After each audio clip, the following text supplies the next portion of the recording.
happened here? This used to be a peaceful place.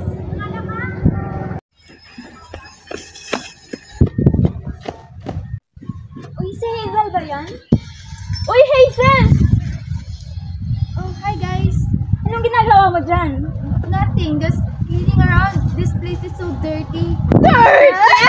Yeah, this place is Finish yarn? Ha? This place used to be peaceful. Oh. Can you please join me here? Sure. Sige. This is not just a scene in one forest. It's happening everywhere. Our forests are suffering. Our oceans are drowning in plastic, and our planet is gasping for air. But change is possible. The fight for a healthier planet isn't a battle for one person to fight alone. It's a collective effort, a shared mission that we all must embrace. Reforestation, coastal cleaning, and reducing plastic waste are just the beginning. Every action, no matter how small, has a ripple effect.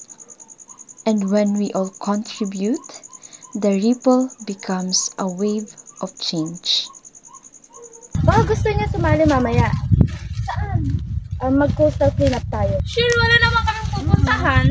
That's nice because small action have a big contribution to our environment. Big contribution! Tama naman. Ano, join kayo? Sure, tara na. Okay, tara na.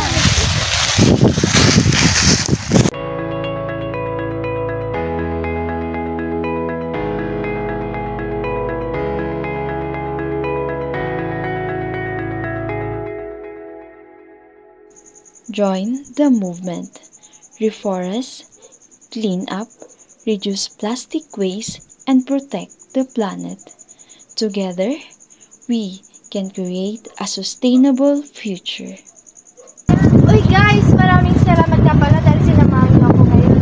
Walang anuman, maliit na bagay. Ika mo nga kanina, small actions Can have a big contribution to our environment! Ang iba't ibang uri ng plastic na tinatapon natin ay maaaring makaapekto sa kapaligiran, yamang dagat, kalusugan ng mga tao at buhay ng mga hayop. Pero kung ititigil natin ito, maaari itong iwasan upang hindi lumala.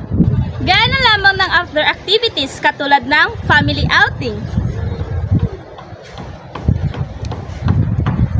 Ang mga ginamit nating plastic spoons, forks, paper plates at mga plastic na baso ay itapon natin sa tamang lagayan.